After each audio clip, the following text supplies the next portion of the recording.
ভারতে হিন্দু জনসংখ্যা কমছে বলে দাবি করে উদ্বিগ্ন হয়ে পড়েছে হিন্দুত্ববাদী সংগঠন বিশ্ব হিন্দু পরিষদ। পরিষদের মতে হিন্দু যুবক যুবতীরা দেরি করে বিয়ে করার ফলে দেশে হিন্দু জনসংখ্যা কমছে, আর তাই দেশব্যাপী হিন্দু যুবক যুবতীদের 25 বছরের মধ্যে বিয়ে সেরে ফেলার আহ্বান জানিয়েছে বিশ্ব হিন্দু পরিষদ।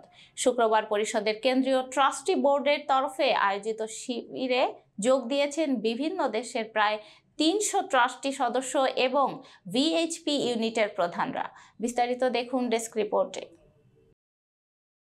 পরিষদের জাতীয় মুখপাত্র বিনোদ বনশাল বলেন, বৈদিক নীতি অনুসারে গৃহস্থ আশ্রমে সাংসারিক জীবনে প্রবেশের জন্য 25 বছরই সঠিক বয়স। তাই যুবক যুবতীদের এই বয়সের মধ্যে বিয়ে করার জন্য আবেদন করার প্রস্তাব গৃহীত হয়েছে। তিনি আরও জানান, হিন্দু জনসংখ্যা বৃদ্ধির মাধ্যমে দেশে জনসংখ্যার ভারসাম্য রক্ষা করতে হিন্দু পুরুষ ও মহিলাদের এগিয়ে আসতে হবে। তিনি মনে করেন, জনসংখ্যার ভারসাম্যহীনতা হিন্দু সমাজের অস্তিত্বের জন্য মারাত্মক হয়ে দাঁড়াবে, কারণ হিন্দু সংখ্যা হ্রাস সমস্যা তৈরি করতে পারে। পরিষদের যুগ্ম সাধারণ সম্পাদক ডক্টর সুরেন্দ্র জৈন বলেন, বর্তমান সময়ে এর প্রয়োজনীয়তা রয়েছে। হিন্দুরা এই দেশের পরিচয়। যদি হিন্দুদের সংখ্যা হ্রাস পায় তাহলে অবশ্যই দেশের পরিচয় এবং অস্তিত্ব নিয়ে সংকট দেখা দেবে।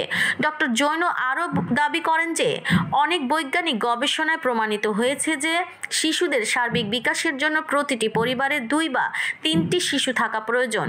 শিবিরে হিন্দু পরিবারের ভাঙন, লিভ ইন সম্পর্ক, হিন্দু যুব দলের মধ্যে মাদক শক্তি বৃদ্ধির বিষয়েও আলোচনা হয়েছে। উল্লেখ্য, সম্প্রতি খবর প্রকাশিত হয়েছে 2040 সালের মধ্যে ভারতে মুসলিম জনসংখ্যা হিন্দু জনসংখ্যাকে ছাড়িয়ে যাবে, আর তাতেই কট্টর হিন্দুত্ববাদী সংগঠনগুলি উদ্বিগ্ন বলে মনে করা হচ্ছে।